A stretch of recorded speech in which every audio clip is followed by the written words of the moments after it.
And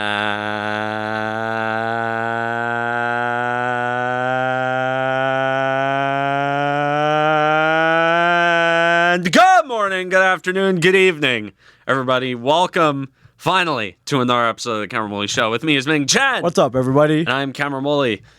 First of all, Happy New Year, and we're back. We're back. We're back. Back. Missed you. God, I missed being in here. I mean, as much as I love doing my other stuff on campus and with Sports Grid, this is always the best because I just get to come in here, yammer my ass off about whatever I want. Yeah. I control the editorial. It's great. And I just get to bullshit with you. Yeah. But you're blowing up, though. If you follow at Cam Woolley Show on Instagram, also TikTok, you're blowing up on TikTok. You'll be doing these shorts, these clips. Yeah, these clips on Sports Grid. That is my most recent endeavor. I'm not going to get into details too much, but I did end up securing a role with them.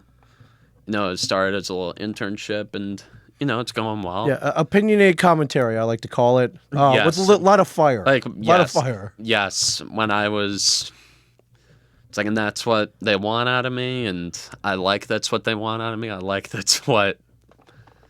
that's what they expect from me. And they've been great. I love it. Every time you post something. It's been great. If you follow me truthful, on my personal Instagram, I post everything on my story. It's great. The second it drops, and it's always great. Like, I love it. I love doing the stuff. I'm fortunate enough to have these shorts gain a lot of traction. I'm fortunate enough to have a lot of eyes on this.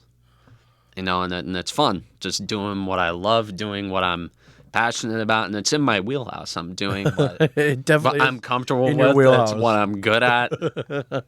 And it's in the area that I'm most well-versed in. Even though I'm not confined to New York, I've made some videos covering more national stories, and some of those videos have done pretty well too. So it's screaming for under 90 seconds about sports. It's great. Yes, it's awesome. It's short-form content. I love it. Yeah. I love it. I've made a nice little thing for myself over there. Yeah, you're doing great. So definitely, if you're watching this, definitely check out at Cam Woolley Show on Instagram and then TikTok. It's everywhere. It's blowing up. You're blowing up. They go to at Sports Grid TV. Yeah. If you want to see the stuff. Yeah. All right. So with that in mind, the good, the bad, and the ugly. In the sports world, there's a shit ton of bad. There's a lot of good too. There's some good. A lot of good. Do we want to start with the good? With our mutual hockey team that's doing. Let's start with that. Really well right now. I want to start with that. Oh, it's great. The rest of the sports have treated me horribly. You're just like football. It's been okay. It's been this. Like the theory talking about like everyone's version of hell is personalized? Sure. My version of hell is watching this football season over and over and over again for eternity. It's like if I die and I go to hell, which God willing I'm not, that is how it would go. But we're not going to talk about football right now. We're not. I don't want to talk about football. Okay. We'll get to football later. Oh, don't for you sure. worry. Yeah, we will. But we're going to do a little recap. Dude, I don't think I've ever complained about a team less than the New Jersey Devils this year. Not much. I'm not sweat. Normally, I sweat the losses a lot. Normally, you see me go sky swelling on the losses. Sure. With this team, I'm just like, I'm not worried about them. Sure. They got shut out by the Blue Jackets like a week and a half ago. That was, well, they didn't get shut out. They just, they got... The Elvis Merzlikins just stood on his head. Like, I assume that's the game you're referring to. Yeah, it is, yes. Yeah. Oh, that's right. They almost came back. That's right. They lost 3-2, but it was 3-0 for a while. Wish they could have taken both against Carolina. Then that would have really made me believe. You weren't winning a home and home back-to-back against the Carolina Hurricanes. That team is, even though I like the way we've played them this year, I think we match up better with them this year than any in years year past. Ever, yeah. The Carolina Hurricanes have given this group in particular a ton of trouble. Fits, yes. Like last time we made the playoffs, they just took care of us in 5 games. They did, but they beat the Rangers, so I didn't even. But we didn't care. We didn't care because we beat the Rangers, and we'll get to the Rangers soon. Yeah. But they've made quite a turnaround from last year. Doing great. You're right. Not much to complain about. Defense vastly improved. Dude, goaltending defense has been improved. Defense is one of the best defensive. You could argue that it's the best defense in the NHL. You look at top to bottom. Look, top pairing, like, if you think about it, the pairing with Dougie Hamilton on it is the weakest one. Yeah. And that's a really good pairing. Offensively, they've been really good. Like, Brendan Dillon being a positive impact player on offense. Are you kidding me? Yeah. And, of course, you got Dougie Hamilton doing his thing. The best pairing on this team has easily been Luke Hughes and Brett Pesce. Oh, my God, Luke Hughes. I can go on and on about this guy. He is such a uniquely good player, especially as a defenseman. You see the way he skates. And if you look at the charts talking about his defensive impact, and now he's an elite defensive defenseman. Yes. And you see the way that he gets there. You see him chase down forwards on a rush. 95% or like 99% of the defensemen in the league would not catch some of the guys that Luke Hughes is catching and just getting a stick on it. Just like to a lot of defensemen, some opportunities that would be breakaways end up being stopped by Luke Hughes. And I'm sure you could give a lot of credit to Brett Pesce on that, who's been a phenomenal addition. Just being sound on the penalty kill, blocking shots, getting in the lanes, doing everything that is asked of him. And back to Luke Hughes, he's offensively impacting, especially in the last 3 weeks or so. He's almost at a point a game. This is the guy that we dreamed of when we drafted him. When we looked at the upside that he had, this is what we envisioned. A guy who could skate at the speed of light. I mean, he can fly. He's, I think, the fastest defenseman in the NHL. Looking at all the metrics, everything considered, he is the fastest back-end guy in the league. And he's contributing at a high level, and it is just fantastic to see because with Luke Hughes, there were a little bit of questions. Last year, sure, we knew he could produce. He did produce last year. Yeah. But we were wondering if that defensive side of the game would ever develop, and we were thinking it was going to be a luxury. We were thinking we would have to stick a guy like Brett Pesce with him to take care of the defensive responsibilities. And now, all of a sudden, you have 2 shutdown guys on that pairing. One of them skates like Scott Niedermayer. Yeah. And I think that's the comparison that you can make with Luke Hughes. You'll look at his ceiling at this point, you see a Scott Niedermayer. Because you haven't ceiling, my friend. You haven't seen. No, we haven't seen that. Tell me when was the last time we saw a guy with the toolkit of Luke Hughes?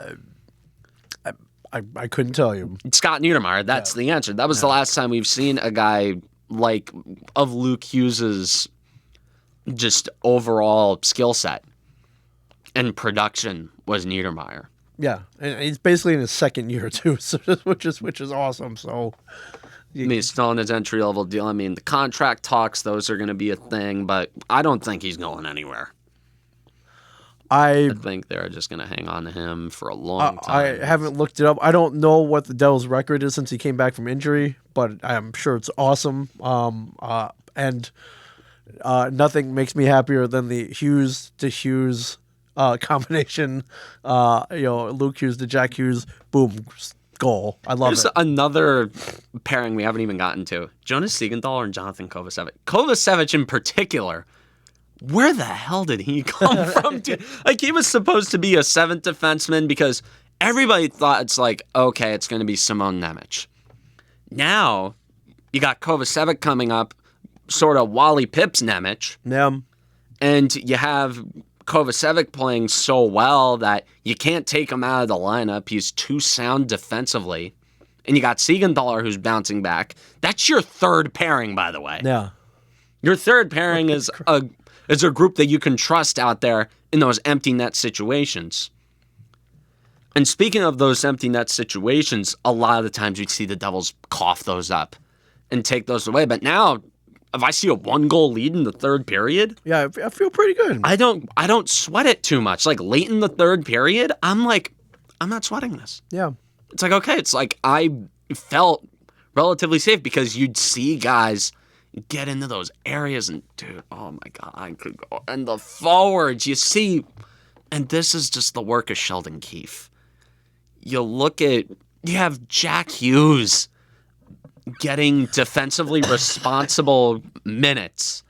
And initially I thought, I'm like, this is a little interesting, but then he started to prove himself.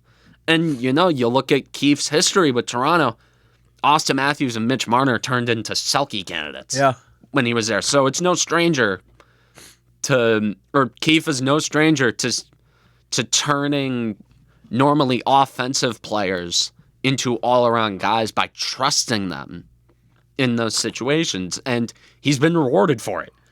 Jack Hughes and Jesper Bratt are penalty killers on this team, and because of that, you're seeing a lot of odd man rushes and good chances when you're down a guy. And in Keefe, if he doesn't win the Jack Adams this year, you want to talk about a coaching job. This is great coaching. I have never seen a Devils team this sound. It's like they don't shoot themselves in the foot that often. Sure, there are a couple times where you're like, are you kidding me? But every team's going to have that. Sure. Yeah, but hey, you keep teams to 20 shots and under per game. It's not bad at all. You keep the Rangers at what, 12 shots in one game? Keep the Pittsburgh Penguins 12 shots. Yeah, it's great. I mean, this is 12. This is great. 12 for the whole game. 12. It's like, I guess, although there are issues on this team, we'll get to that later, but dude, the goaltending. Jacob Markstrom, shaky start. I called him out a few times. I was like, dude, are we being serious? Like, we can never get it right. And now, over the last month, I think in his last 10 starts, he's 9-0-1. Yeah. And now with his, according to Money Puck, he is 5th in goals saved above expected. He's not just a decent goaltender that we've been begging for.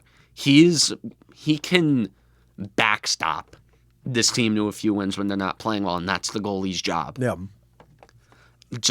And it makes the defense look better because in years past when the defense wasn't really that bad, but the goaltending was so horrible, it magnified those mistakes so much more. And I repeated this so many times. We saw it. The defense looks so much worse than it actually is because the mistakes that they're making, no matter how mild, are ending up in the back of their net. Yeah.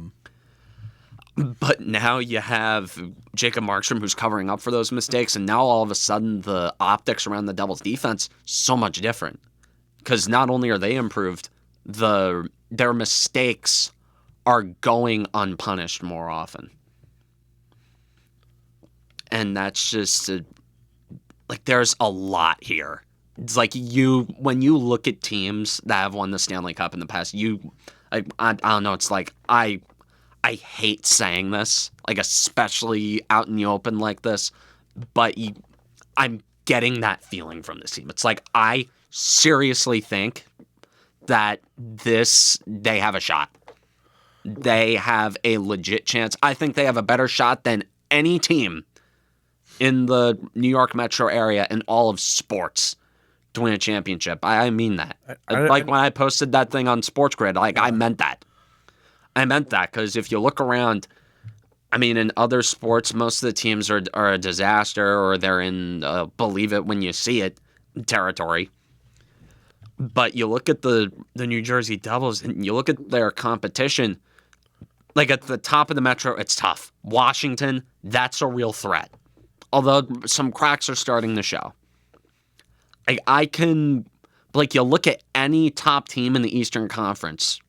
Washington, I don't hate my chances there. Carolina, I don't hate my chances there.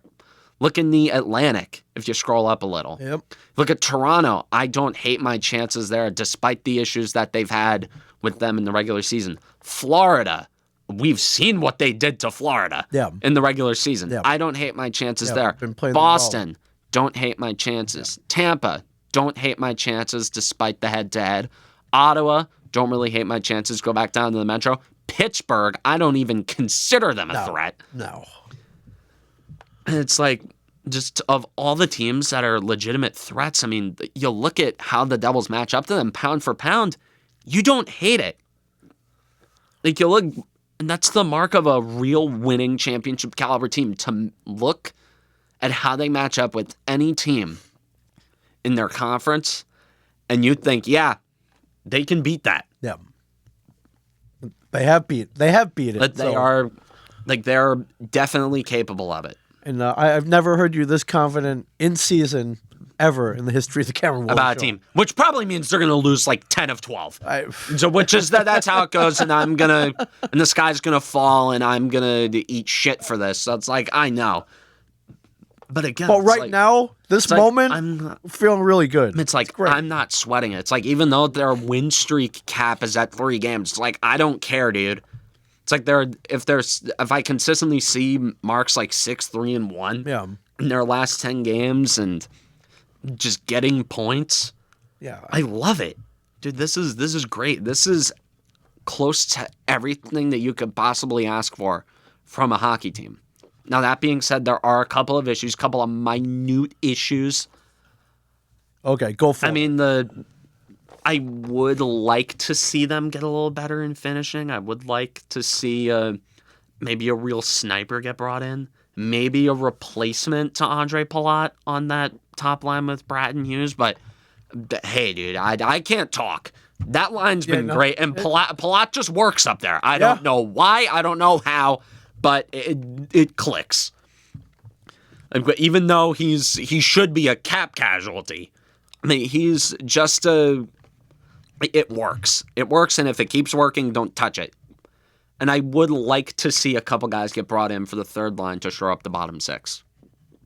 Because when you look at that third line, you look at Paul Cotter, Eric Holla, Dawson Mercer. Mercer and Holla can stay there. Cotter, I don't know, especially when you look at the left side, it's like you got, like, Palat works on the first line for some reason. Meyer fits like a glove on that second line with Isher and Nason. That's great. Nason's another guy, but I can't fawn over everything about this team. But you can fawn over Nason. He's already surpassed his goal total for his career goal total, and we're what, about we're not even halfway in yet. So that's a finisher right there, Stefan Nason. You can get in those greasy areas. He's broken his own record already. So you can fawn over him. I mean, sure.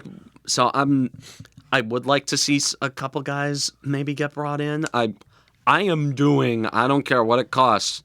I do everything in my power. If you're serious and you think this is the year, you do everything in your power to get a crowbar and just pry Blake Coleman away from Calgary. I don't care what his contract is. Right. I don't care how much money you got to take on, how many draft picks, prospects you got to send. You have a surplus in defensive prospects. Yeah. So send, like Seamus Casey away or something. And you can get a Blake Coleman who would fit perfectly into that bottom 6. I agree. Because, like, when I look at that third line, I like Paul Cotter, the third line depth winger. I don't like it that much, even though I like Paul Cotter. I like Paul Cotter, the fourth line grinder, a lot more than I like Paul Cotter, the third line depth scorer. Yeah. And especially, although Tomas Tatar, where's that put him? I don't really care. I feel a lot more comfortable going in with a guy like Blake Coleman on the third line with Eric Holla and Dawson Mercer. I think that could do damage. Yeah. And I feel much more comfortable with a fourth line of Cotter, Lazar, and Bastian, because even though Tatar is fine on the fourth line, he doesn't really fit the scheme there that well. Lazar and Bastian are bruisers who really get in there. Tatar is a skill guy who's too old to have any skill. That's a good way of putting it. It's a good way of putting it. And Tatar can step in for anyone who's hurt, so that's a good thing. Also, maybe thinking Kyle Palmieri. How would you feel about that, bringing him back? I was always a fan of. You want to talk about finishers? Yeah, I was always a fan of Kyle Palmieri. I mean, maybe you take Palat off the Hughes line. You put Bratt back on the left wing. You put Kyle Palmieri there. You want to talk about the assists that those two will rack up? I would gladly welcome Kyle Palmieri back. I mean, hey, we got Stephen Nason. Hey, yeah, Taylor Hall's on a pretty shitty team. I'm just saying, dude. Why not bring the band back together? We got Stephen Nason. You just want to trade for Kyle Palmieri and Taylor Hall, bring back the whole 2018 Devils? Holy crap! I would welcome that. You know, I mean, but you want to do that? I'll do it. They're a couple years older than back then, but they still got. Imagine Taylor Hall on that third line. Maybe on the power play, huh? I would put Taylor Hall up there. I would love that. I would love that, dude. And I don't think number 9 is taken. You can give him number 9 right back.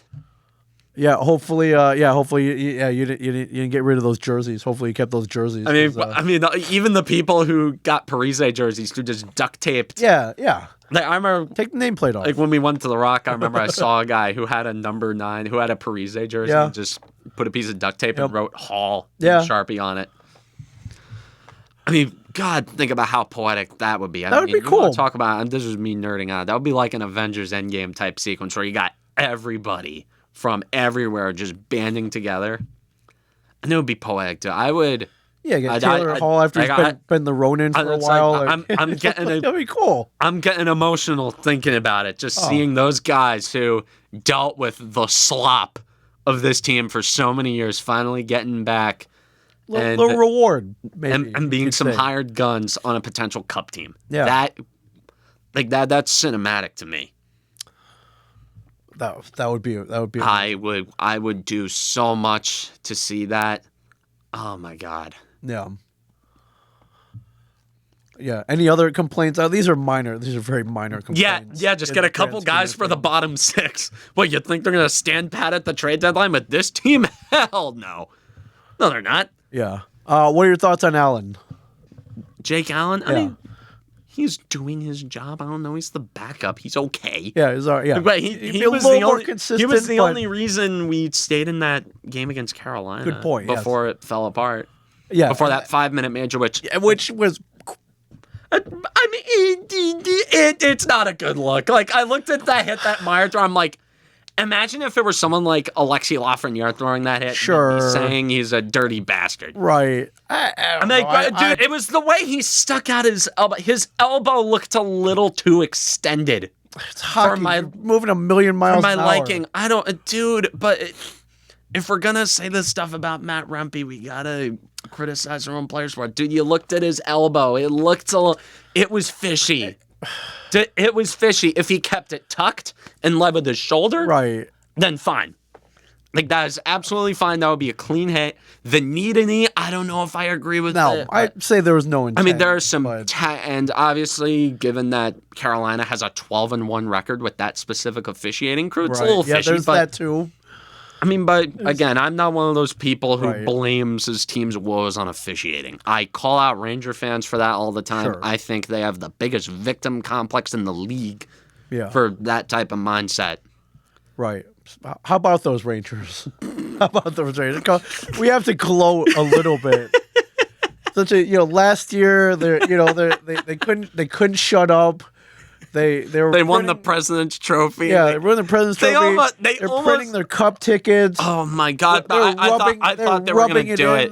I thought all the goddamn comparisons to 1994 and the parallels. Yes, I was rooting against the Knicks in the playoffs for that reason. So the comparisons could stop. Line up, I was relieved, even though I like the Knicks. Sure, I just hate the Rangers more than I like the Knicks. Oh, big time. Big time. And oh my God, I can. Let's just go through. Let's do a deep dive on this Ranger team real quick. Okay, because total completely imploded. I mean, it's a circus. Bottoms dropped out. Last place in the Metropolitan. They're on a 4-game losing streak right now. 2-8-0 in the last 10 games. Oh my God, they were 12-5 and they were really good. They were a wagon for a little, and then their GM, who has had a mutiny done on him. Do you want to talk about how to know, incite, how yeah. to, in corporate terms, how to incite insubordination. Say that 5 times fast.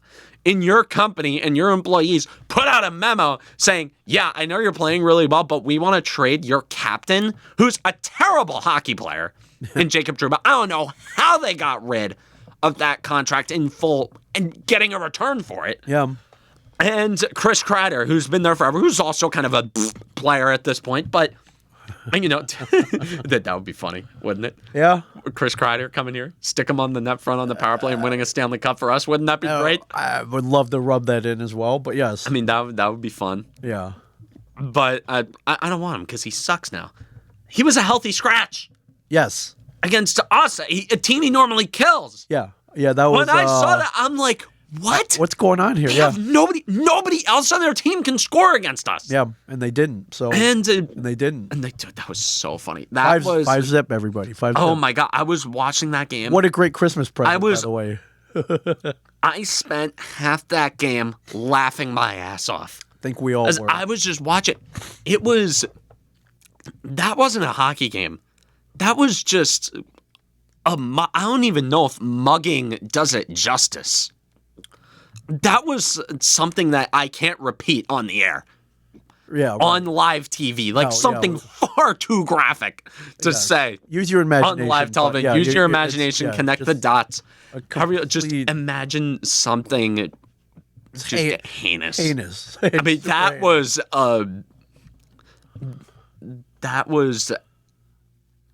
I mean, for now we'll use the term mugging. That was the way I texted it to you. Like that was a mugging for 60 minutes. Yeah, but you know, for on Devils fan, live TV.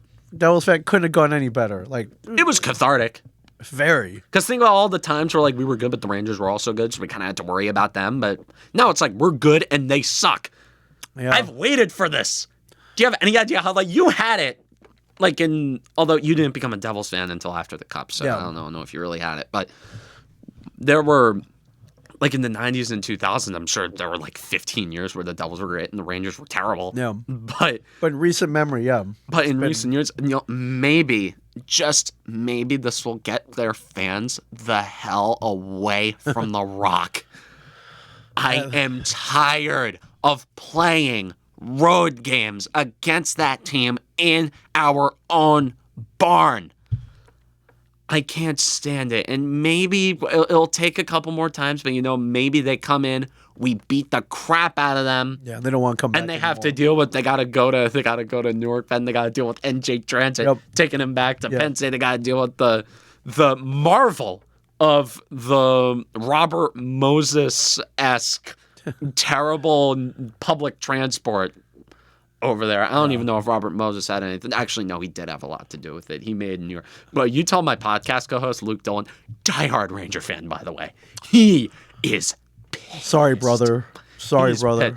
Pissed. Sorry, but I'm not. But you can babble your head off about Robert Moses, but like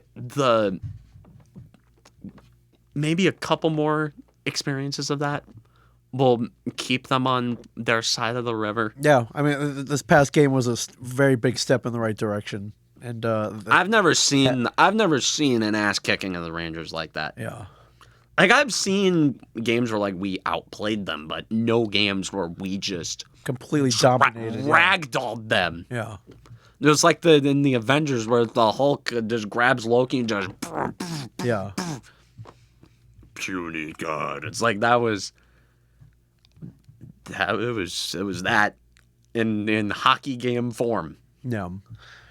And then on top of that, the Capo Caco. He's doing pretty well in Seattle. Like everybody, even Ranger fans would say this. They've been screaming from the mountaintop. They screwed that kid's development so much. And he goes to Seattle. I think last night or the night before, I saw something on Twitter. He made like this gorgeous stretch pass that went, I think, from his own team's goal line to the other team's blue line, just onside enough to Jaden Schwartz on a breakaway who buried it. Wow. All right. So, yeah, you got Capo Caco, the playmaker, now on Seattle. Can't wait for that nightmare to to unravel in New York. I can't wait. I'm loving seeing this. Yeah. Is it possible that it gets better? I mean, technically. I mean, you got Igor Shesterkin, who's you're getting, dude, $11.5 million a year. He could have rang more out of him because Yeah, oh, he's yeah. the only, Oh, yeah, he's he the was- only he's the yeah. only reason this didn't fall apart sooner. Right. I mean, you got Zibanejad, who's on an unmovable contract. Just, oh my god, and they're still feeding him top 6 minutes. Yeah. And But they scratched Capo Caco before this.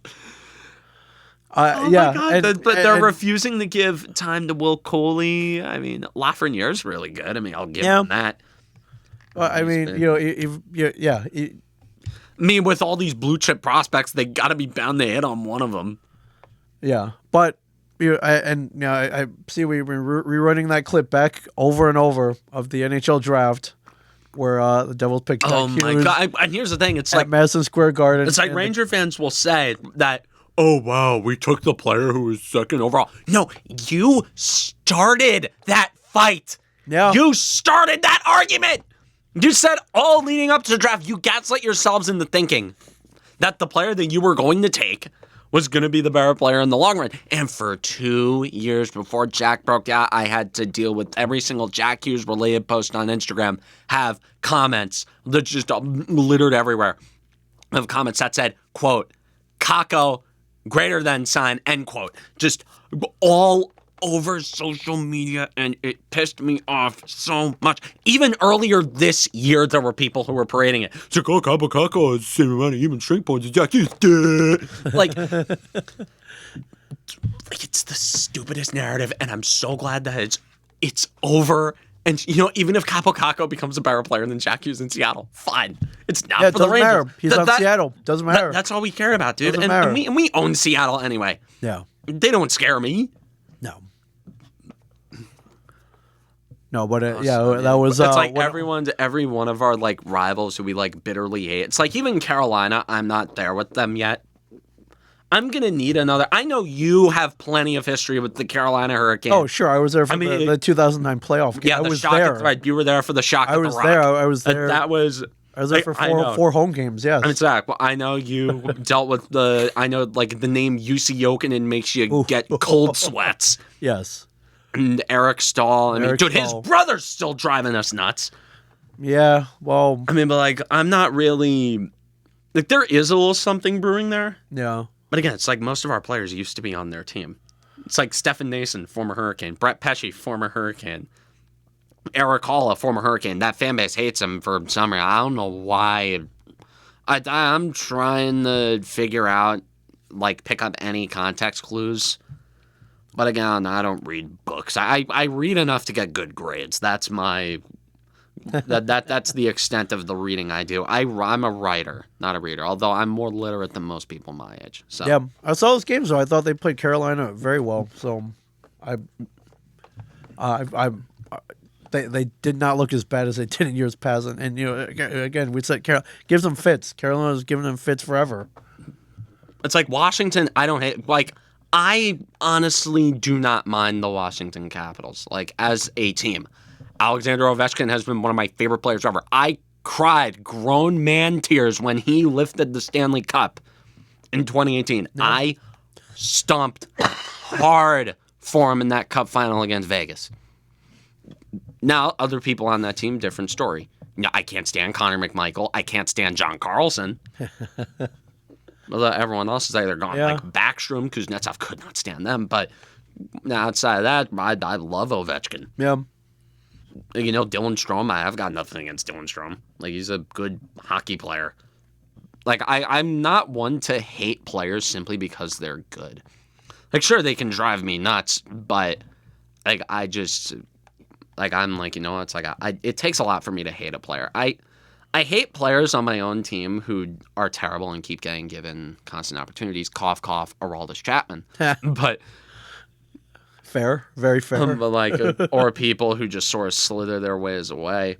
Yeah. You know, like Ilya Kovalchuk. But, I mean, I'm not going to bug out over the Hurricanes.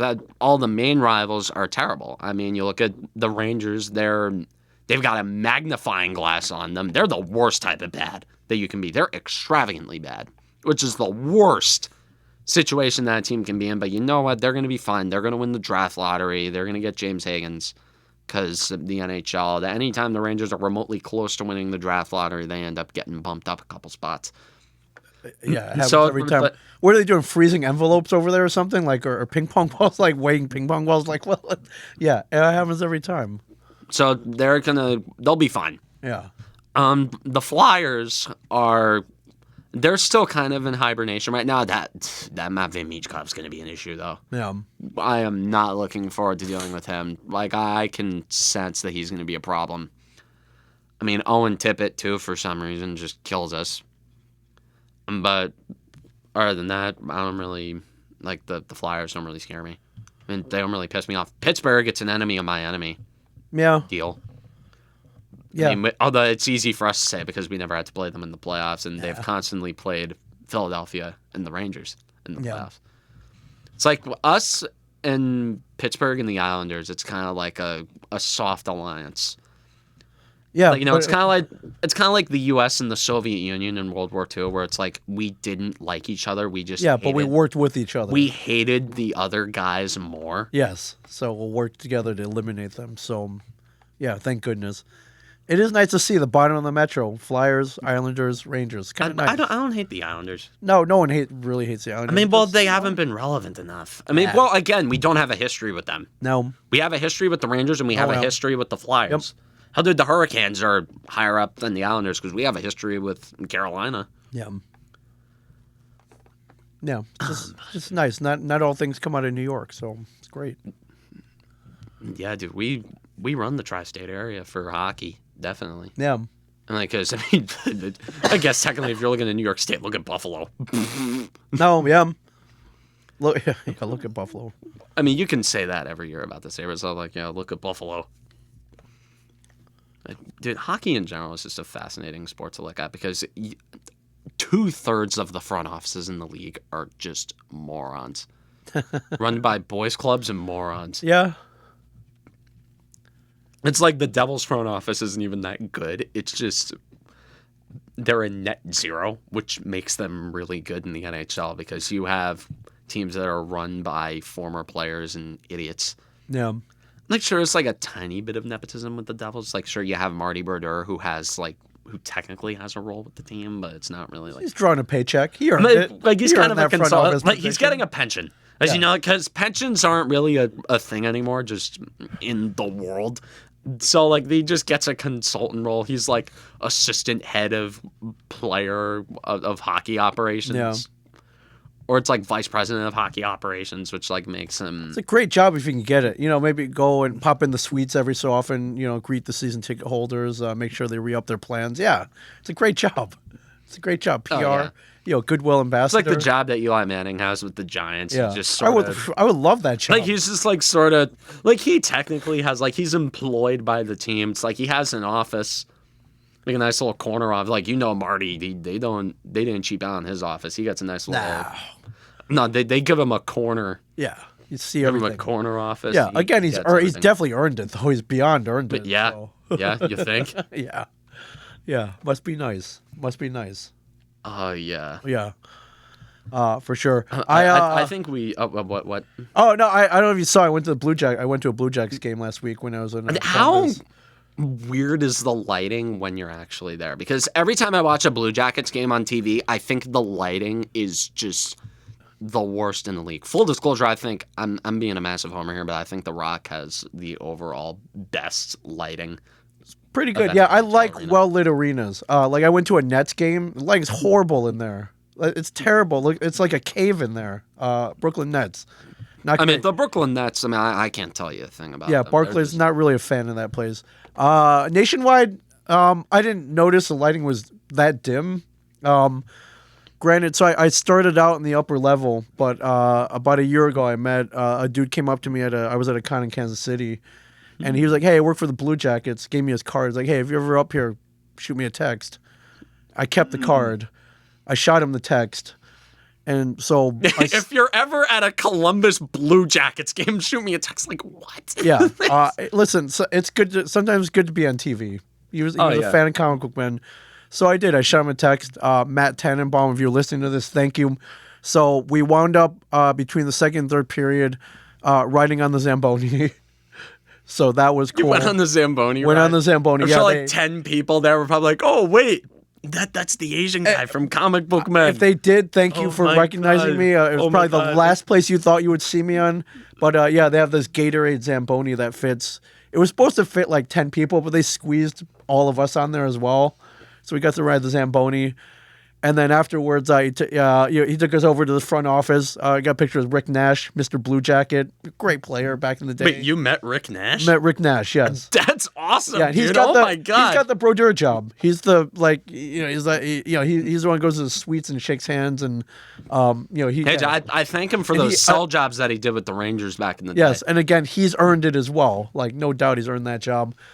And then like Rick Nash. and then he hands us a bunch of tickets. He's like, "Hey, these are my seats. Go take them." Start walking toward the glass. I thought they were glass seats. No, there's that little area between the benches. That's where they were. They call it the ice box. There are 4 folding chairs there, and now I know what it feels like to be in the penalty box because that's basically where those seats were. Opposite For the third end, period, so like Rick Nash just gave you his seats. My buddy they- Mike did. My buddy Mike Tannenbaum did. So from the Blue Jackets. So Mike Tannenbaum, like the Jets GM, Mike Tannenbaum. pretty much. Yeah, It's I just think it's spelled a the same. coincidence, like it's just a coincidence, coincidence yeah. that there are 2 guys in like sports front office. Yeah, he handles activations and he works in the front office, Mike. So thank you. I looked to my left and the Montreal Canadiens were sitting there spitting on the glass. It was great. You guys got a good look at like Patrick Laine or something. It was great. I was like trying Lane to Hudson. look to my right. It's trying to tell Van Riemsdyk that I was from Middletown Red Bank, trying to yell that. I was like, "Hey, I'm from your hometown." Like, hey, I'm from James, Middletown. Yeah, James. Monmouth County. Yeah, Monmouth County. Yeah, Monmouth Middletown, Jersey, Central Jersey. Yeah, I don't know what high school he went to. Middletown North, maybe, or South. don't know I which assume one, he but- probably went to Middletown North or South. Yeah, and I always loved him as a player. I killed him to see him on the Flyers. but- I would have. For years, anybody could tell you that I wanted JVR on the Devils Yeah, would've been forever. nice. I wanted to see James Van Riemsdyk on the Devils so bad. yeah, because, hell of a like, player. I mean, if you think about it, dude, he would become the pride of Monmouth County. yeah. Oh, yeah. Every bar from Point Pleasant to, I mean, like think about up north. Like, what's like the furthest north that you could go in Central Jersey without crossing into New Jersey? I'd say like Edison, like Woodbridge. Like every Edison. bar from like Point Pleasant to Edison. Okay, yeah. would have JVR jerseys hung up in there. Oh yeah, for sure. I mean, because he would have been. I feel that's a scenario I would have liked to see. Yeah, Hey, trade deadline. Who knows? yeah. But it was nice being like 5 feet from him. Jumping over the bench, like taking his shift. It was cool. So yeah, if we ever wind up in Columbus by some weird coincidence, Let's see. If I'm ever in Columbus and Yeah. you're ever in Columbus, I'm yeah, just like, I'll I'm like, yeah, screw it. We'll go to a Columbus Blue Jackets game. yeah. But that was Get that was good that was seats. pretty cool. I had my kid with me and had the cousins, so they were like, how'd you get That's this? right. You got family in the. I have a family. I MLS, took my yeah. family down there. It was cool. I was like, how did this happen? I was like, sent a text, kept it Like call. people. Yeah. So I think you've got a guy in like every. I'm working state on in it. the country. I'm working on it, but that was above and beyond. I mean, you've so- probably got like half the population of New Jersey knocked down. I mean, yeah, but that was above and beyond. So Mike, if you're watching this, thank you very much. That was I mean, awesome yeah, as a yeah, hockey fan. yeah, much appreciated. And and as a guy who's trying to impress a bunch of kids, which you don't get to do very often, thank you very much. So, all right, hockey. Hockey's been good to us. Hockey's been good. I mean, the Winter Classic's happening. I think it's In about 18 minutes, yeah. Blackhawks. Blues, Blackhawks, Blackhawks Blues. Yep, Wrigley Field. Oh, Wrigley Field. Nice. Yeah, Stadium Series is at the Horseshoe in Columbus this year, March 1st. I'm Ooh. thinking about going.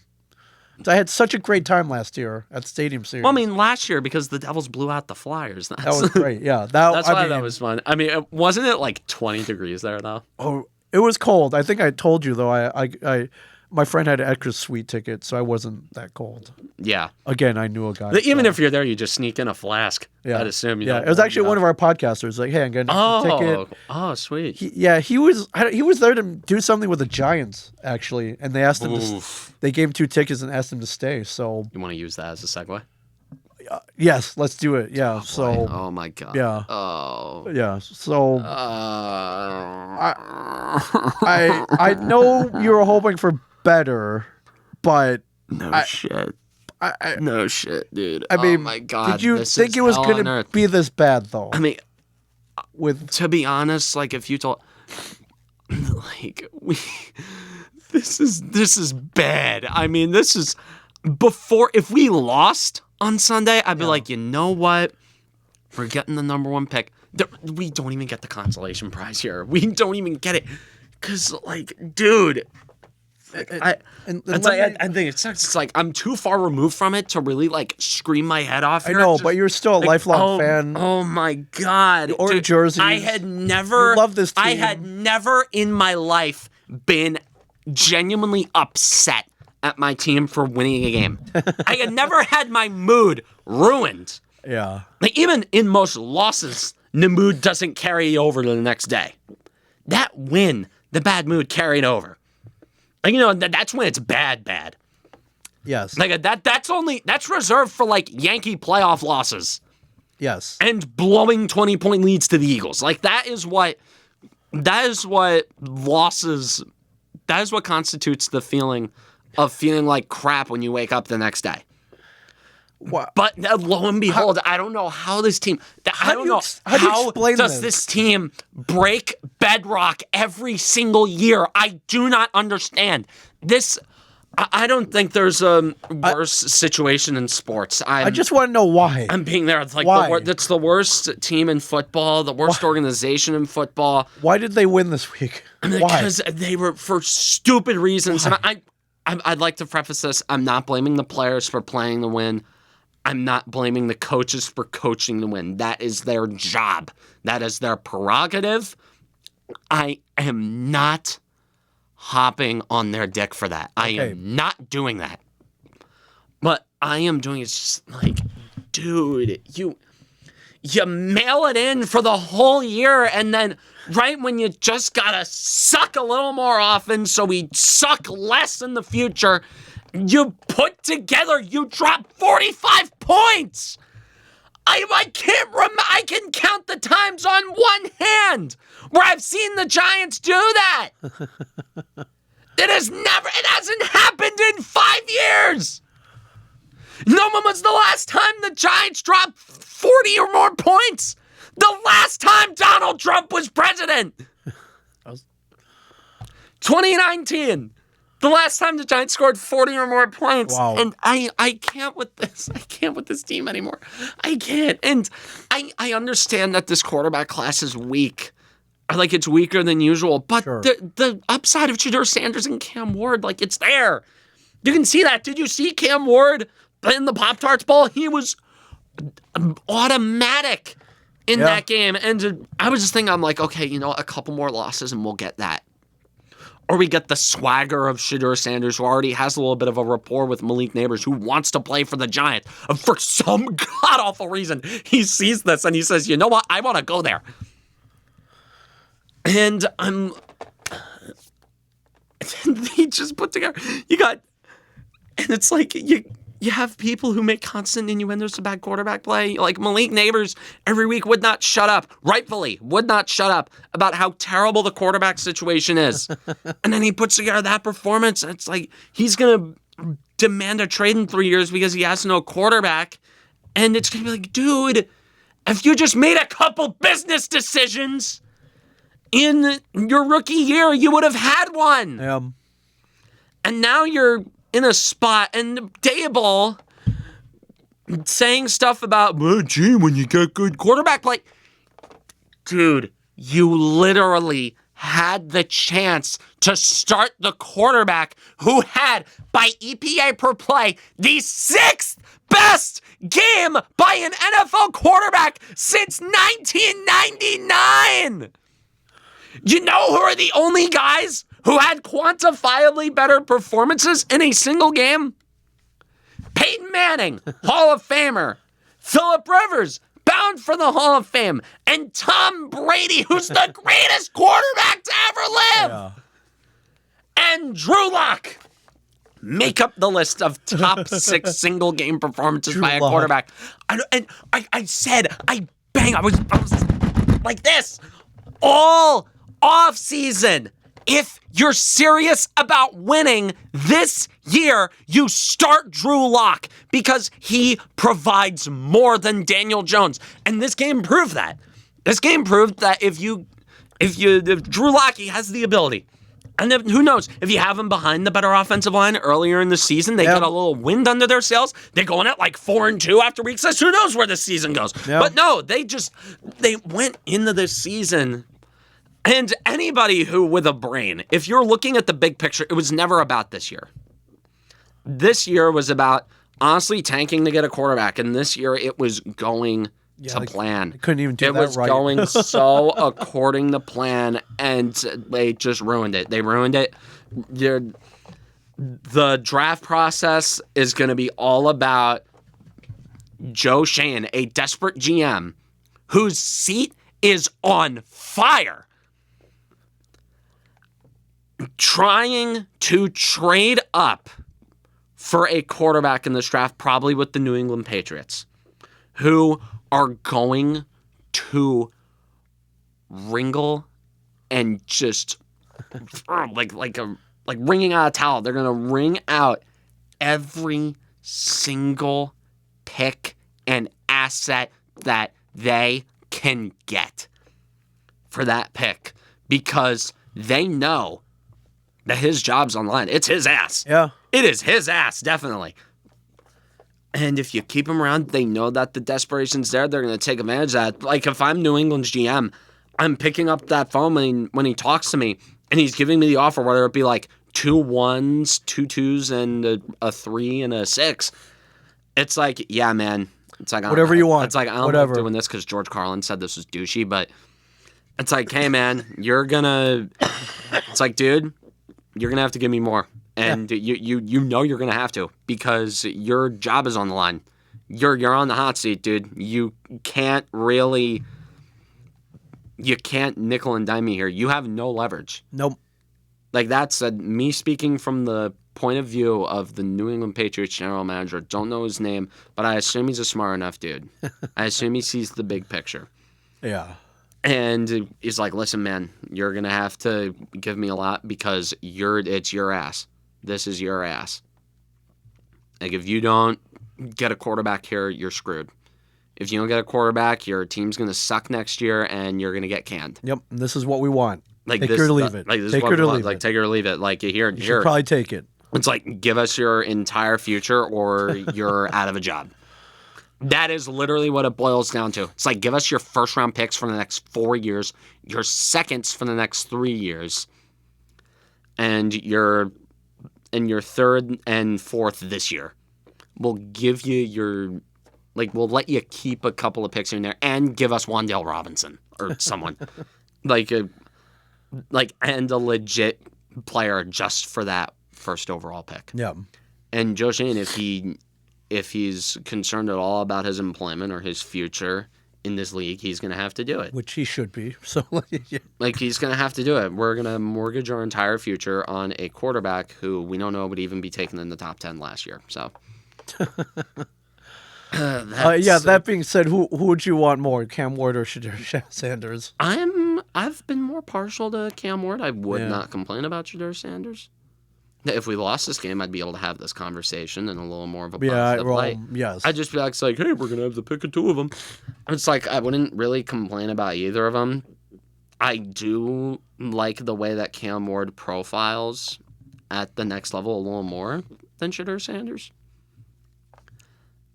But I wouldn't complain about either of them. I think Brian Daboll is still out of the options that would be out there if we fired this guy.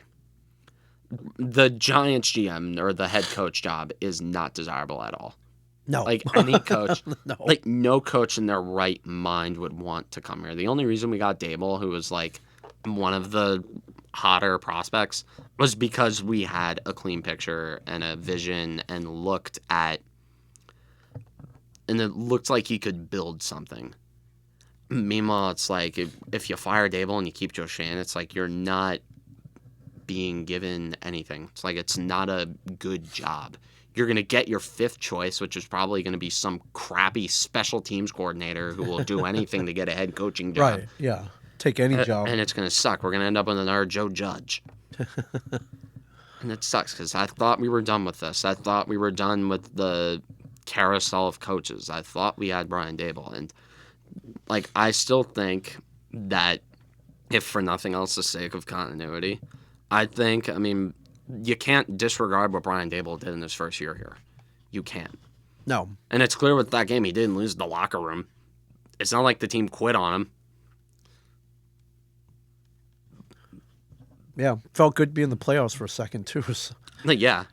Yeah, this year, and that's like not for nothing, dude. It's like you can't disregard what he did in his first year, making it to the playoffs, winning a playoff game with the same crappy quarterback. Yeah.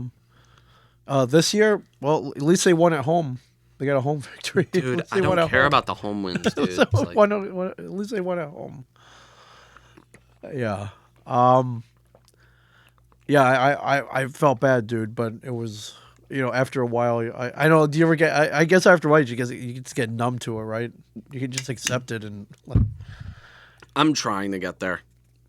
I'm trying to get to a point where I'm apathetic about this team. That's the place I could really use that. I'd love nothing more than to just care about this team at the same level that I care about the Knicks. Right.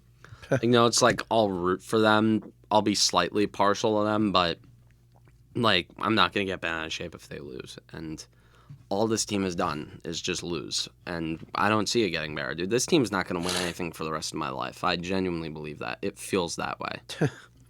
It feels that way, no matter how. Yeah, you're pretty young too, so. No matter how technically not true it might be. Do you think this team's going to get out of the Mara family? No.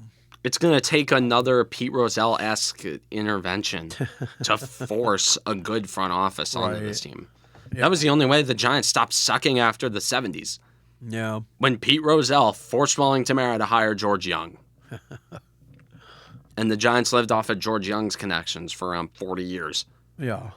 And then when that stopped working, I guess they hired Josh and they assimilated him into the nepotist Mara bunch. I mean, it's awful. It's awful. I truly don't think there's a worse situation in the league. I genuinely believe that. Yeah, and then to add insult to injury or salt to the wounds, you got Saquon Barkley about to break Eric Dickerson's record. Oh yeah, this week against the Giants, no less. Yeah, somewhat poetic. There's that. Yeah, Saquon Barkley just single-handedly reviving the running back position on the Eagles. The quote, it's not like he's going to rush for 2,000 yards. It's going to haunt you guys for a while. So yeah. just bad decision making. I mean, I don't think it was. I still think it was good thought process letting go of Saquon Barkley, though. Right, but you didn't think he was going to do this. Right, but in hindsight. I mean, in hindsight, sure, but again, dude, if he ran behind this offense, although this offensive line when it was healthy was a little better, but I think who saw Saquon Barkley getting his breakaway speed back? Saquon never had that speed over the last few years with the Giants that he has now on the Eagles again. Suddenly, Saquon Barkley suddenly has his breakaway speed back, which drives me nuts. It must be the cheesesteaks. It's a cheesesteak. Dude, I could go for a good cheesesteak down there. Those. One day we'll be down there. Yeah, I know a guy over at Pat's King of Steaks that likes me, so yeah, we'll go get. Pat. Yeah, I don't think I've ever been to Pat's. Though. Oh man, Pat's is pretty. I was like, I haven't been to Philly since I was like 8, so. Pat's is pretty awesome. I mean, but I know the cheese sticks. I got Thunderbird down there. That was what. Thunderbird. Was what I got. And it's a spot they have. It's best cheesesteak I've ever eaten. I guess it's pretty good. Ooh. I could go for a cheesesteak, man. That being said, playoff brackets are pretty much set. I don't even do. Who the hell is even in the playoffs? I mean, not my team. That's all. Not your team, no. Not my team, and it's never going to be my team. With a little luck, it may happen and somewhat soon. Well, I think it's funny that there's the potential 14 game winner who's going to play on the road Yes. playoff game. Oh yeah. Yeah. Yeah, whoever finishes second in the NFC North. Yeah. Just crazy. Just crazy. That division's murder. It is. God bless you guys. Yeah, who would have thought you win 14 games and Have to go on the road. You gotta go on the road. Absolutely crazy. Should be a good playoff though. Should be a good playoff. How'd your fantasy team do this year? Last. Dead last? It just bottomed out. I made a couple dumb trades. I've changed up my draft strategy. Never doing that again. I listened to you. Made it to championship game. Lost the championship game, so I came in second. But it's always the people who don't know much about football who end up doing it. You got people like me who pay attention and they bottom out. There's a little luck involved for sure. There's a ton of luck involved. But I listened to you. I did not pick my quarterback until the third round. Josh Allen was still on the board. Josh Allen, yeah. Picked him and I took Jalen Hurts in the third round and then traded him before he started playing well. No. The week before he started playing well, I traded him. Yeah, Josh Allen did very well for me. So I wanted to win it all, but didn't happen. But this is the one I actually drafted all myself, as opposed to 3 years ago where I inherited a team, which also came in second. That was not my fault. They extended the playoffs too long, and my key players were benched to rest up for the playoffs, and I lost the championship game. So that one I don't blame myself on. But what was your team this year, like the LA Mings or something? It was Ming of the Hill. Ming of the Hill. Ming of the Hill. Yeah, I assume, name, right? I assume you used that's my purse icon. I found a picture of Bobby Hill holding up a dollar bill. He's checking for authenticity or something. I don't know why he's holding up a dollar bill, but yeah, that's the picture I used.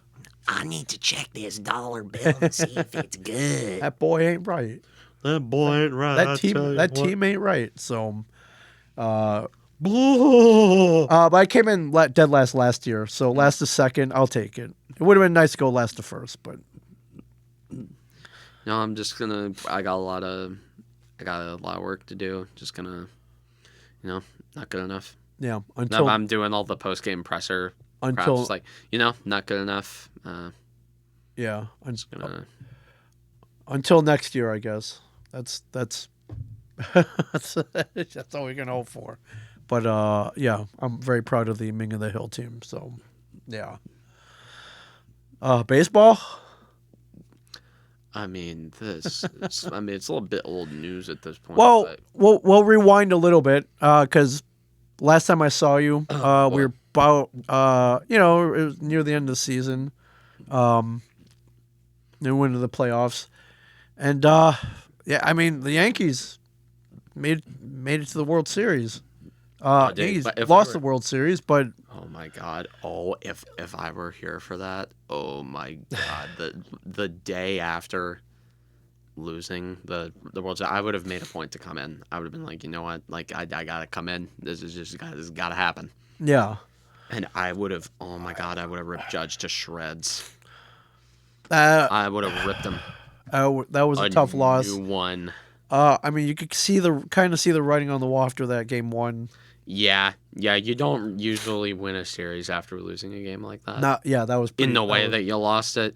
That was tough. It's like I knew that. Series after that, why even throw anything besides garbage to Freddie Freeman? Makes no sense. Although he's got a lot of people around him, so it's not like you just kind of put him on either. So it's like with a bum foot too. Like there's no way he was hurt. There's no way he was hurt. You think he was faking it? They just said he was faking hurt. it. There's no way. There's no way. Miss me with that bullshit, bro. Yeah, there's no way. Well, at least the Yankees made it that far, and at least the Yankees scored a run in the playoffs. So, as opposed to the Baltimore Orioles, who could not muster any offense. Dude, we were so close. I know we were so close to the.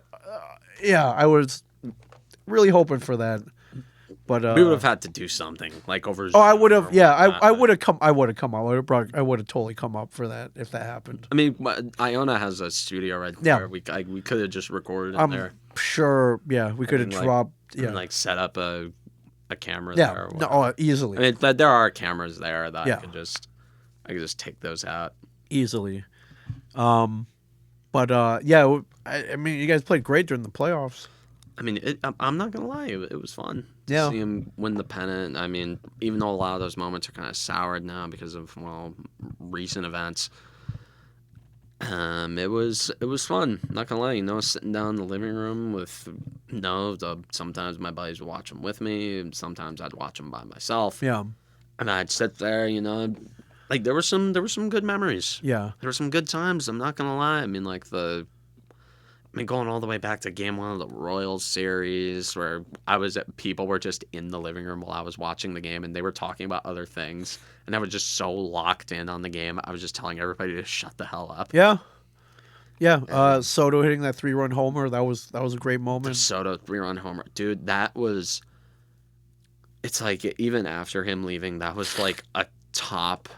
That's like a top 5 life moment for me, dude. It's like when I was watching with one of my suite mates, and I said, I think like a couple pitches before, I'm like, dude, he could tack on an extra $100 million to that contract. Yeah, if he hits it out. It's like one swing, and then I thought he got under it.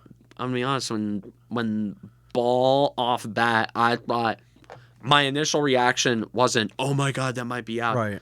I was like, crap, he got under it. But then I saw him. Kept going. I saw it kept going. Ow. The moment I saw Lane Thomas turn around, Yeah. like when he made that pivot, Yep. that was Usually when I perked up. And I'm gonna be for real, like the 30 seconds after that, those are kind of vivid to me because Yes. all I remember was just screaming and running around like a Muppet. And, I brought out my phone, like, I tweeted, I sent out a couple texts, and I was just in such a state of, like, shock and euphoria. And it was just like that. That was a good moment. I think, I believe I was at a sports bar in some weird town, and I was like, Mom. Yeah, Cam's got to be going. Cam's yeah, gotta oh be yeah, I going. knew that he was probably yeah. I mean, he's running around like a Muppet right now. Running around, yeah, like a maniac. Yeah. Like I remember I went from the couch in my living room. I looped around the coffee table. I ran up to my, like I stood in front of the TV for a second, brought up my phone, tweeted, sent a text to my dad, and then I put my phone like somewhere, I forgot where. Yeah. I ran into my bedroom. Like I jumped up, I like slammed my bed a couple times. I ran into one of the bathrooms. I like looked in the mirror. I was like just to see if it was like real. And I run to the window. I run back into the living room. I go and I look out the window, and all the while I'm saying, "Oh my God, oh my God, oh my God, oh my God, there's no way this is happening. There's no way." And if you told me at that moment that he was going to sign with the Mets, I'm like, no. Like, Yeah. He can't. Like, I thought, like, he couldn't leave after doing that. But, I mean, he was a hired gun. And I'm not one of those Yankee fans who's gonna hate Juan Soto. No, I don't hate him. Took the money. He earned the money. He earned I it low too. key fault the Yankees for not doing whatever they could in their power and letting their stuck up standards and pride get in the way of getting him. Right. I mean, because the Mets gave him the Mets gave him the key to the castle. And the Yankees just couldn't accept. They couldn't accept that Juan Soto, in Reggie Jackson's terms, anyone who knew anything knew that he was the straw that stirred the drink. Yeah. If you're familiar with that quote, Yep. it's like Oh, yeah. Reggie Jackson, yeah, the Thurman Munson. Yeah. Reggie Jackson, and he was. When people think about the 70s Yankees, they don't think about Thurman Munson. They think about Reggie Jackson. Oh yeah. Even though Thurman was technically the leader, Reggie. Yeah. Everyone thinks so. Reggie, Mr. October. Yeah. He had the candy bar. He had the candy bar and he had the home runs. So yes. And like, dude, I'm sorry to go out and say it, but this Yankee fan base being a little hypocritical with how they're treating Judge now, because any other player does this, and if it's any other situation, Judge gets blacklisted from the good graces of this team forever. I don't care how many home runs. He could hit 70 homers next year. I'm saying this right now. After every home run that Aaron Judge hits that I'm like paying attention to, Yeah. I'm going to tweet, great, do it in October. Yeah. I could not care less. Or catch a fly ball. I am but yes. not going to give him any flowers for anything that he does in the regular season because I see through his act. I mean, he's a seat packer in the regular season. He sells tickets, but I mean, he's not going to win you a championship. This proved that. The last couple playoff runs he was in proved that. Yeah. He hasn't elevated himself just to the level that he's at in the regular season. In the playoffs, unlike other people. It's like Juan Soto did more to help the Yankees win a championship in 1 year as a rental Yeah. Then. than Aaron Judge has done through his entire career. I'm sorry, I'm going to go out and say it. Yeah. That's the way it is. I mean, he showed up in the playoffs. Judge didn't. He hit the big home runs. Judge didn't.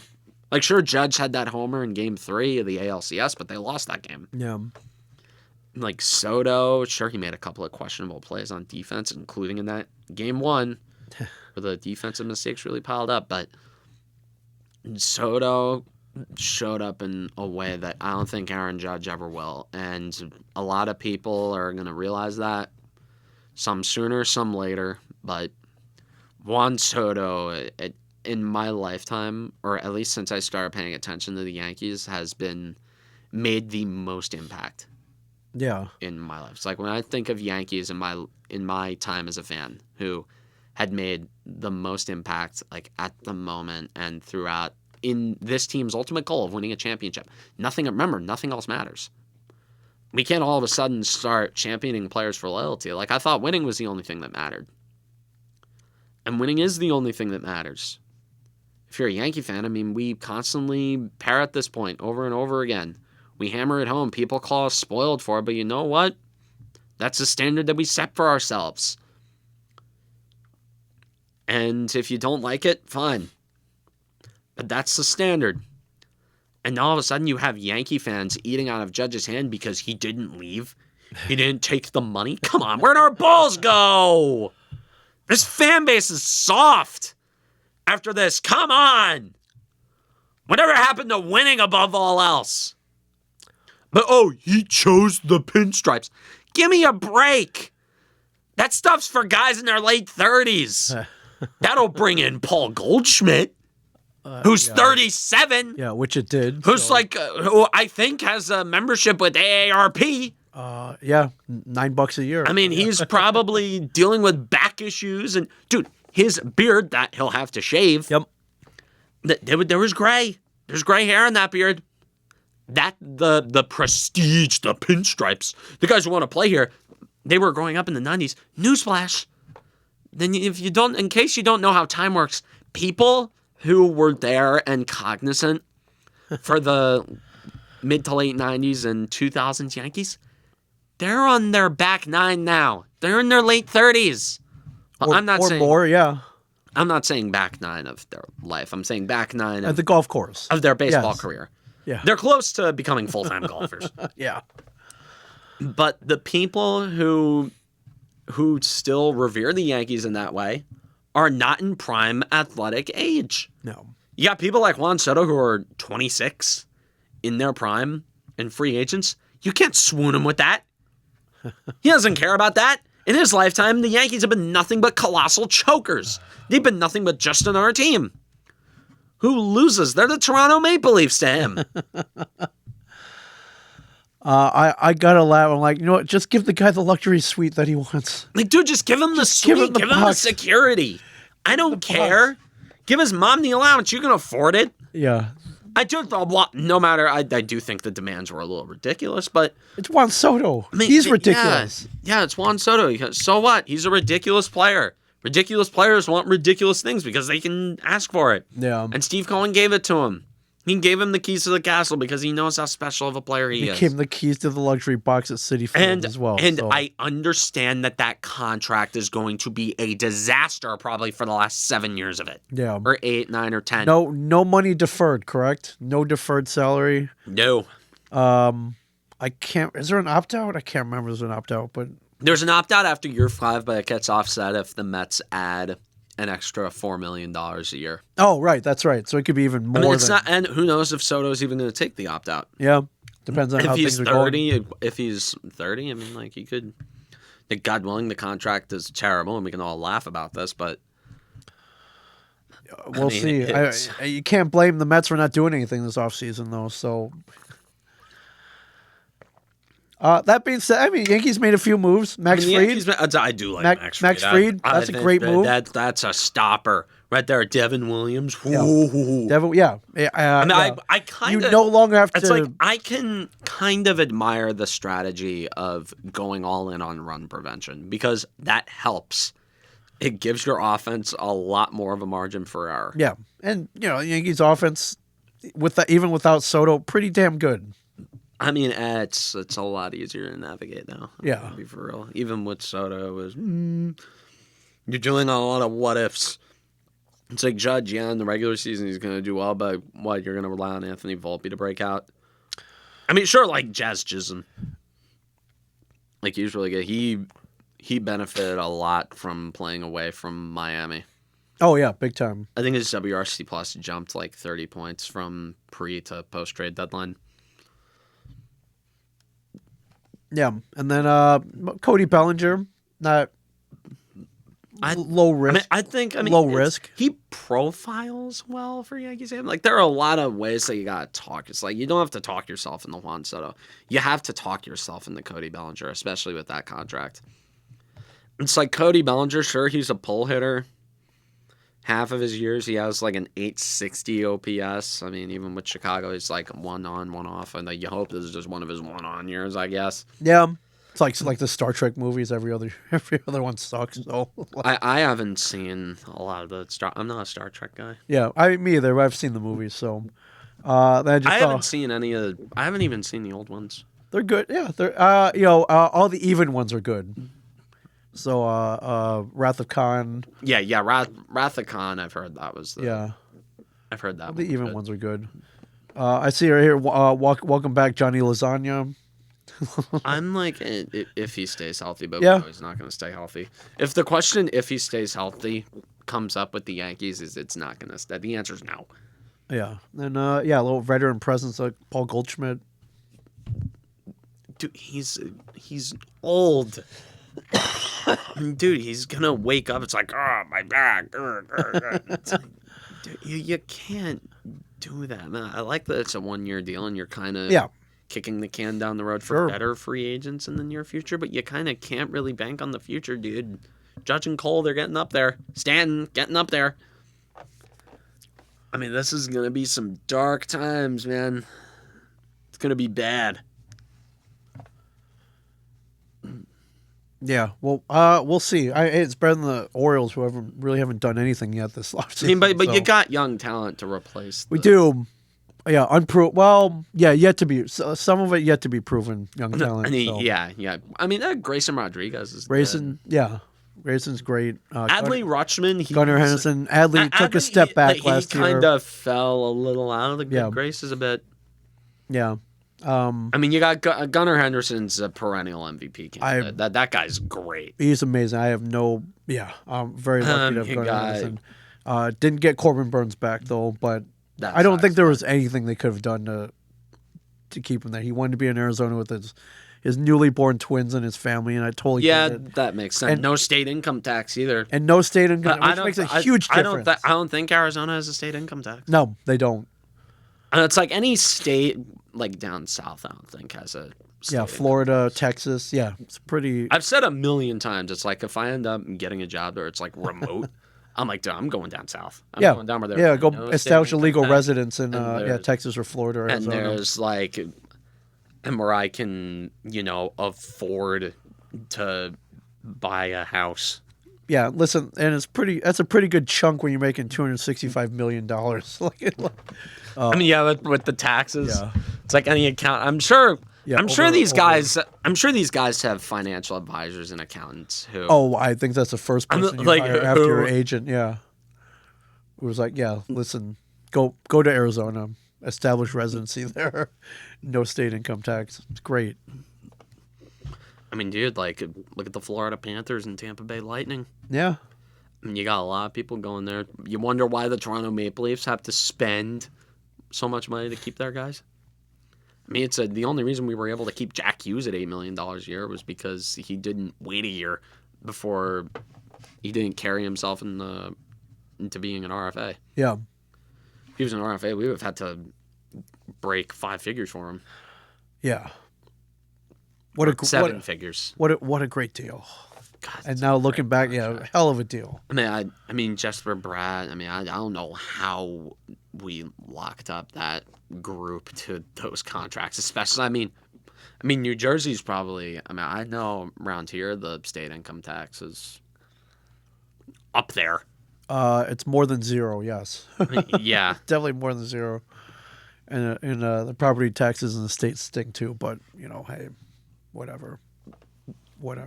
Well, I mean, it's a hot area. I mean, regardless, it's always going to be a hot area. Yeah. So, I mean, yeah, it's another thing too. The property taxes, like in Arizona, are probably significantly less than the property taxes in, like, the Northeast. Up here, you got to be sold on the team. If you're just looking for money, dude, you can sign anywhere down south.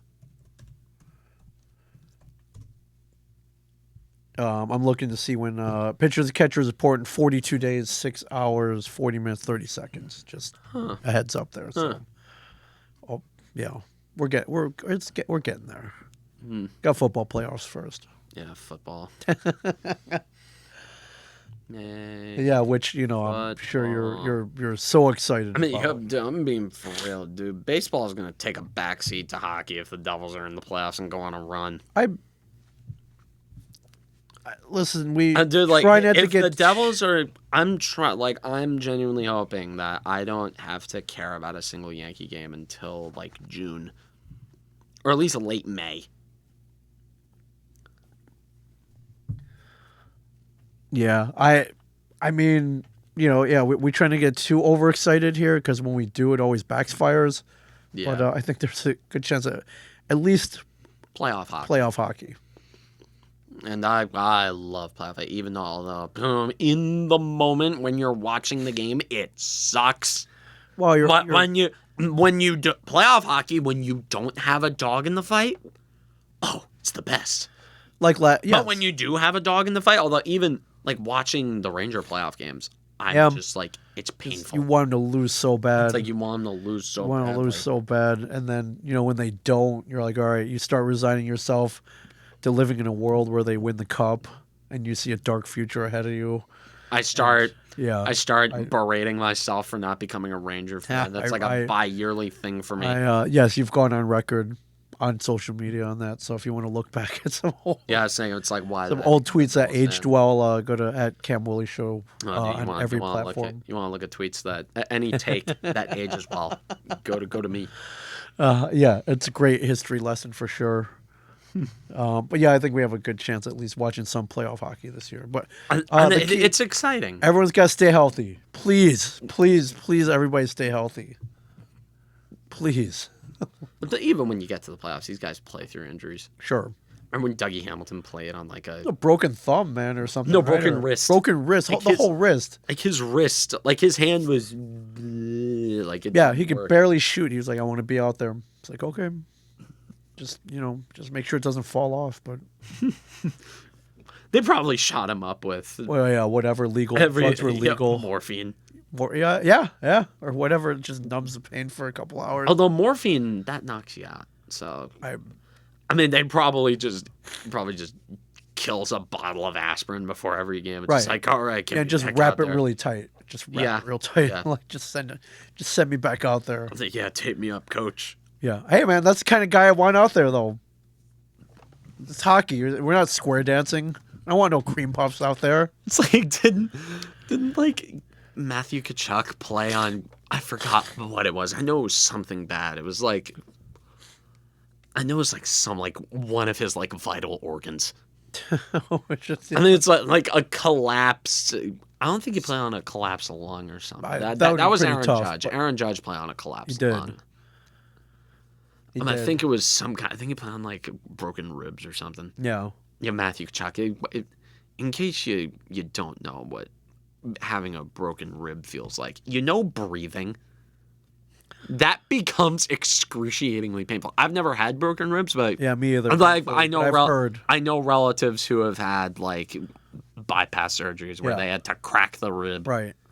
to get in there. Yeah, I've heard that. Every So breath is. I've heard stories about like having broken ribs. So Yeah, not fun. yeah, imagine you take a check with a broken rib. Breathing is excruciating. Yeah, but taking a full-on check from a then guy taking coming a at you from check. full speed. Yeah. I mean, yeah. Or getting shoved into the boards or something. Yeah. Not awesome. Not awesome. So, yeah, hats off them. But yes, please stay healthy, guys. Like I know Jeff Thornton playing on a torn ACL and MCL. And that's a story I bring up all the time, but it's true. Yeah. In the 2016 Cup Final, played on one leg. Although you hear that every year. Yeah. It's like that's one of the more underrated like sagas in sports, like the yearly traditions. It's like you look at the reports like after they clean out their lockers on the clean out day when the reporters and everything, like they all get in their scrums and all that. And like the day after they get eliminated and it's just like, oh yeah, so and so was playing with Torn. and then it's this guy was playing. He was he was suffering from internal bleeding, lacerated kidney. Yeah, collapsed lung. He had rickets. He had his stomach acid was leaking. He had pancreatitis or perforated something or other. He had like a perforated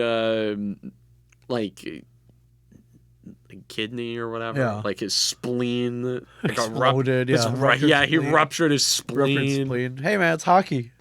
He playing through so and so over here playing on a broken leg.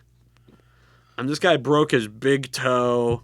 Yeah, we called it a lower body injury, but yeah, that's what it really was. We call it a lower body injury, and we said he was fine, but yeah, he wasn't really. Yeah, fine. we call it an upper body injury, but really, his heart fell out of like his heart was just bouncing around in there. We didn't know if it was we didn't know if his heart would work, but he was fine. He toughed it out. He went out there. He went out there. He was good. Like good. He's getting surgery. After tomorrow. Yeah, what's his face? They completely tore his labrum. You got this guy dislocated his shoulder. This guy over here, clean break, just tore his UCL. He's gonna need Tommy John surgery. Yeah. And this guy over here broke his pointer and middle finger, so he couldn't flip the bird to the other bench. That is the real kicker for us. You got and our goalie needs hip replacement. And our head coach recently had a tumor revealed in his lungs, but he toughed it out. He's not starting. They'll take it out tomorrow. Yeah. He didn't want to miss any games. Yeah, and our equipment manager got diagnosed with bubonic plague. That may have spread. He'll be on antibiotics tomorrow. That may have spread to a couple of the guys, but it's playoff hockey. Right. Yeah. All right. I think I'm done listing the ailments. Ailments of that, every possible ailment. Possible ailment that every team has gotten in the playoffs. Yeah, hockey players are tough. That's our point here. So, our power play coach got HIV. Yeah, he'll be fine. So, Devil's power play, A-OK, by the way. yeah, Devil done it. And the penalty kill, not bad. The special teams, good special teams, good goaltending, good everything, dude. Yeah, let's please keep it up. Oh, dude, please keep it up. That would be amazing. I don't want to deal with. I can't. Yeah. I can't, dude. I want to have fun with this. So far, so good. I've been waiting for this. I'm waiting for a team like this. So far, so good. They got good fundies in fighting game terms. Thank God, yes. In fighting game terms, they got good fundies. It's like they can win. This is the last point I'm going to make, and then I'm out of here. But they win games in so many different ways. It's like if they If they need to get into a game where it's a defensive slugfest, they can win it. Yeah. If they need to get in a game where they got to throw the body around, they can win it. Yeah. If they get into a game where it's a goaltending battle, they can win it. If they get into a track meet with the speed where it's more east to west, they can win it. Oh, yeah. If it becomes a battle of special teams, they can win it, dude. Like, think about every single type of game. Like, say they're up 2 goals going into the third period. I'm like, yeah, they can park the bus. And they can lower the danger of the chances. They can keep the high danger stuff to a minimum. Yeah. And say they're down in the third period. It's like, okay, they can go on the attack. You know, let their speed draw a penalty and score on the power play. Or, like, you know, get on chance on the counterattack. It's like they can win. I think this team can win in every conceivable way except for the shootout. I think that. I believe that. Although, I think they're winless in overtime. Or they're 1-something in overtime this year. Yeah. They haven't played in a single shootout. That's me knocking on the wood. No, Well, I think that's this is plastic, but yeah. plastic. This is a plastic.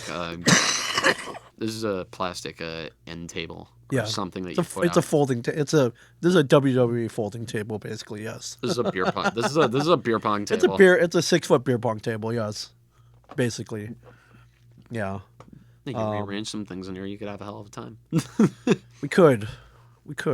The ping pong balls won't do any damage. We to could. anything. We could. Yeah. We could probably live stream that too if we wanted to. Yeah, just, Yeah. We'll talk about that later. I'm not 21. No, not yet. 2 Soon. months. Soon, 2 months. 2 months. Whoa. 2 months, I'll be 21. Whoa. Wow. Dude. That could be crazy. All right.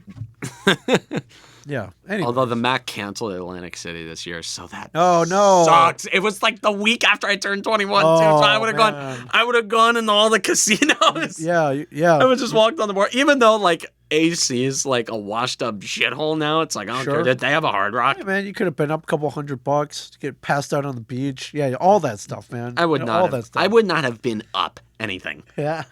I mean, blackjack. Yeah, you know. You can kind of You could go on good runs in blackjack. you could control your own destiny in blackjack. For the most part, yes. I mean, yeah, it's like it's just a game of probabilities. Right.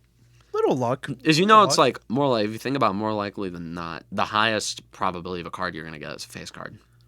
Yes. if you really there, think there about are it. more of those in the deck. It's like than you have anything. yeah, really think about it. Yeah. Well, hopefully that your face card is followed by an ace. So yes. Yeah. All right.